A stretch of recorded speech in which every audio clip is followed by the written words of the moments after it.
Mukunda Jewelry, direct factory rates, no making charges. Telangana రాష్ట్రంలోని రైతులకు ప్రభుత్వం మరో శుభవార్త అందించింది. మొక్కజొన్న పంటను ప్రభుత్వ కొనుగోలు కేంద్రాల్లో విక్రయించిన రైతుల ఖాతాల్లో భారీ మొత్తంలో నిధులను జమ చేసింది. రైతులు పండించిన పంటకు సరైన ధర అందించడంతో పాటు అమ్మిన వెంటనే డబ్బులు చెల్లించే విధంగా ప్రభుత్వం చర్యలు చేపడుతోంది. దీంతో రాష్ట్ర వ్యాప్తంగా లక్షలాది మంది రైతులకు ఊరట లభిస్తోంది. ప్రభుత్వం మార్క్ఫెడ్ ఆధ్వర్యంలో రాష్ట్ర వ్యాప్తంగా ప్రత్యేక కొనుగోలు కేంద్రాలను ఏర్పాటు చేసి మొక్కజొన్న కొనుగోలు నిర్వహిస్తోంది.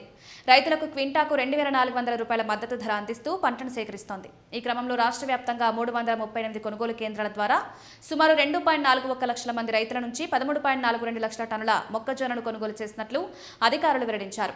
ఈ మొత్తం కొనుగోళ్ల విలువ సుమారు 3,757 కోట్లుగా ఉండగా అందులో భాగంగా ఇప్పటికే దాదాపు లక్షల మంది రైతుల ఖాతాల్లో 1173 కోట్ల నిధులను ప్రభుత్వం జమ చేసింది. మిగిలిన రైతులకు కూడా త్వరలోనే నగదు బదిలీ పూర్తి చేస్తామని ప్రభుత్వం తెలిపింది. వ్యవసాయ శాఖ మంత్రి తుమ్మల నాగేశ్వరరావు మాట్లాడుతూ రైతులు ఆందోళన చెందాల్సిన అవసరం లేదని స్పష్టం చేశారు. కొనుగోలు కేంద్రాలకు తీసుకొచ్చిన ప్రతి గింజను ప్రభుత్వం కొనుగోలు చేస్తుందని తెలిపారు. అకాల వర్షాల కారణంగా తడిసిన ధాన్యాన్ని కూడా నిబంధనల ప్రకారం కొనుగోలు చేస్తున్నామన్నారు. ఇటీవల రాష్ట్రంలోని పలు ప్రాంతాల్లో కురిసిన అకాల వర్షాలతో రైతులు తీవ్ర ఇబ్బందులు ఎదుర్కొన్నారు. కోత దశకు వచ్చిన పంటలు తడవడంతో రైతుల్లో ఆందోళన నెలకొంది. ఈ పరిస్థితిని దృష్టిలో పెట్టుకుని రైతులు నష్టపోకుండా ప్రభుత్వం ప్రత్యేక చర్యలు తీసుకుంటోంది.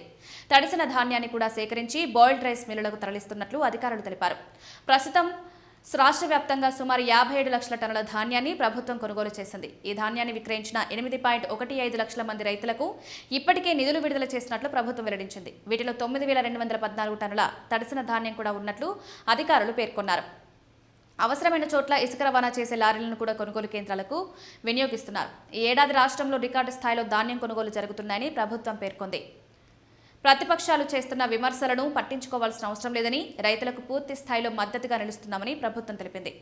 ఇటీవల సచివాలయంలో పంట కొనుగోళ్లు, రైతులకు నగదు చెల్లింపులపై ముఖ్యమంత్రి రేవంత్ రెడ్డి, ఉప ముఖ్యమంత్రి భట్టి విక్రమార్కతో పాటు పలువురు మంత్రులు సమీక్ష సమావేశం నిర్వహించారు. మొత్తంగా చూస్తే మొక్కజొన్న ధాన్యం కొనుగోళ్ల విషయంలో తెలంగాణ ప్రభుత్వం వేగంగా చర్యలు తీసుకుంటుండటంతో రైతులకు పెద్ద ఊరట లభిస్తోంది. పంట అమ్మిన వెంటనే డబ్బులు అందడం వల్ల రైతులు ఆర్థికంగా కొంత ఉపశమనం పొందుతున్నారు.